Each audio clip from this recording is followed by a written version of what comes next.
Many years ago, when I was active in the field of aging, one of the more prominent theories concerning the whole aging process was called the Disengagement Theory. Basically, what it held was that as we go through life, we go through phases of activity and ability to perform different activities. And we steadily accumulate capabilities and physical and mental capabilities, and we reach a peak someplace in our mid-20s to 30s, even in our 40s, where not only are we highly productive, but we have many different roles which put a lot of pressure on us. We have roles as parent, child, community citizen, church member, on and on and on. We have a lot of roles, and there's a lot of pressure put on us. And so as time goes along, we gradually begin to want to get rid of some of those roles and some of those activities. And so we start disengaging from those things. We start cutting back. And I can remember I used to give this talk over and over again to people, and I would draw a line where you would have this increasing level of activity, and then you'd draw a long line that would slowly trend downward. And usually the whole theory was that it would continue to trend downward until you reach a point where sustainability is no longer possible, and you experience a rapid deterioration which leads to death. So that's the disengagement theory.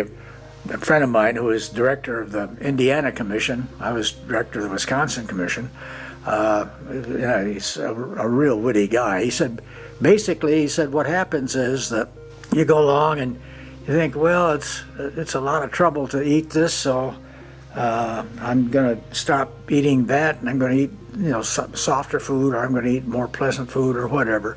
And he said, and then, pretty soon, your bowels get a little bit lax, and you have to really work hard to make sure you get to the bathroom on time. And then after a while, you just say, to hell with it, and you just stop going to the bathroom. And that's sort of a extreme case, but it's what actually happens. That's why you see people having senior diapers and all that kind of stuff. And well, if you ever walk into a nursing home, you're going to smell that urine smell, which is not at all pleasant, but that's what's happened. People have disengaged their physical functions.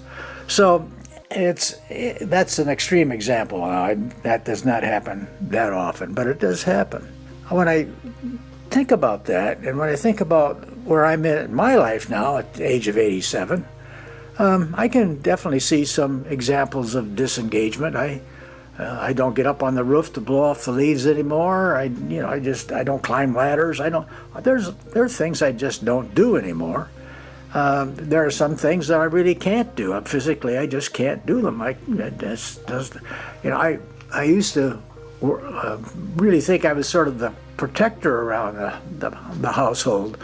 But physically, if somebody were to break in today, I don't know if I could possibly stop them. I really don't. And so I'm actually, after a lifetime of really abhorring guns, I'm thinking about getting a gun because I don't have any physical way to protect myself these days. So that's as I look at my life, that's what I see, and it's okay. It's okay.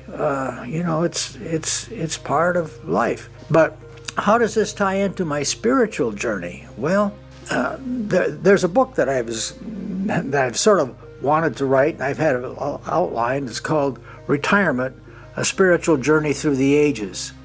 And the premise of that book is that as we start out basically with no spiritual bearings whatsoever, except just a complete naivete, or like a blank piece of paper or a blank slate. And as we go through life, we begin to accumulate experiences. And as those experiences accumulate, we begin to look at life differently. And one of the things that we slowly begin to understand, and it takes us a long time, is that we really don't have the answers to everything. And so as we begin to understand that from a spiritual standpoint, we become more and more willing to accept the fact that there is something that is greater than we are. There is some power, there is some force that is greater than we are. And it's that understanding as we deal with our failures and we come to understand that there is something greater that our spiritual growth begins. To me, that does not follow the disengagement theory at all. As a matter of fact, recently I did a tape called on converting and conversion, which was basically saying that a day at a time we get opportunities to grow spiritually. And I really believe that. If I look at my life as a teaching experience, I'm given an opportunity to learn every day, and that opportunity to learn extends significantly to my spiritual life. There's something about getting older that you may call it wisdom. I don't know if it is or not, but it's the ability to gain perspective on things and to look at things differently and to see that there is a connection between all these random occurrences in life, and it seems to be leading us someplace, and that someplace is our spiritual journey. So those are just some of my thoughts about basically the sort of scientific approach to aging and the spiritual approach to aging. Physically, we deteriorate.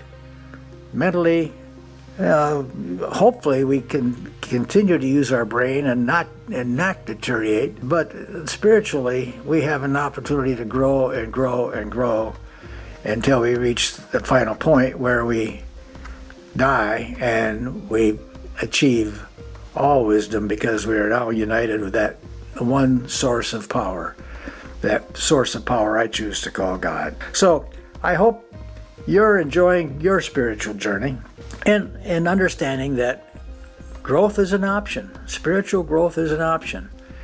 And we have to decide every day to seek out and know and understand the Word of God and the Spirit that He's giving to us.